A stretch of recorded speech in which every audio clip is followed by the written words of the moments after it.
Back in February, we purchased this 2021 extended range all-wheel drive Mustang Mach-E. It's been a surprisingly good car to us. However, after about 9 months, we're deciding to sell it.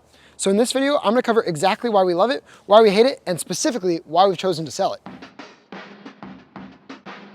Let's start off with the pros, all the reasons why we love the Mustang Mach-E. So first of all, it is a great long-range, all-wheel drive, compact SUV. It's very much comparable to our Model Ys. And actually better than our Model Ys, it is quieter, it doesn't make as much noise, there's better sound dampening. And honestly, our Model Ys end up creaking in like little panels occasionally after a little bit of time. This car hasn't done that after over 22,000 miles.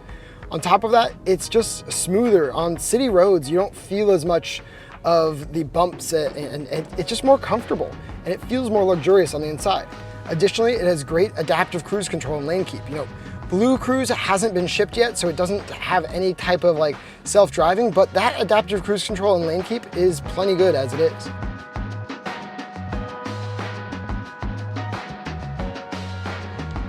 All right, so now into the complaints. My first complaint is, I would say, a small one, but it's actually just this manual charge port door.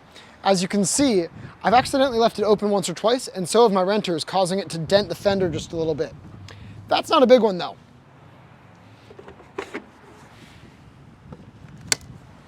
My bigger complaint with the Mustang Mach-E, however, is the DC fast charging limit at 80%. While Ford has said they're going to upgrade this to about 90%, that 80% fast charging limit has meant that over the last 9 months, we've basically been treating this car like it road trips with only 200 miles of range rather than the full 270 that it should be able to offer. Now, all EVs that are currently on the market have some kind of tapering profile. They all slow as they approach a full state of charge. However, what's unique to the Ford Mustang Mach-E is that it's not just a taper. At 80%, it'll just shut off DC fast charging, switch to AC slower charging, meaning your first 80% charge could take about 45 minutes, and your last 20% of charge could take another 45 minutes to a full hour. Now, from the beginning, Ford has said that they hope that this car will be an over-the-air software updatable vehicle.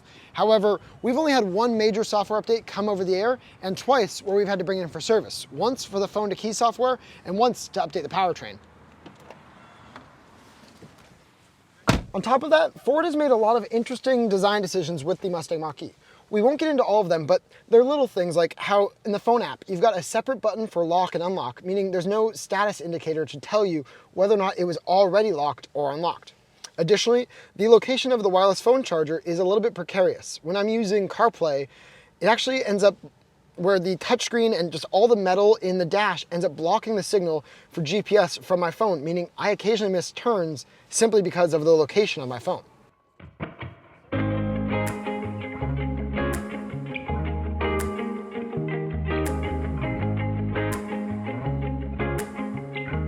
So even despite all of that, we still feel like the Mustang Mach-E is one of the best EVs available on the market today.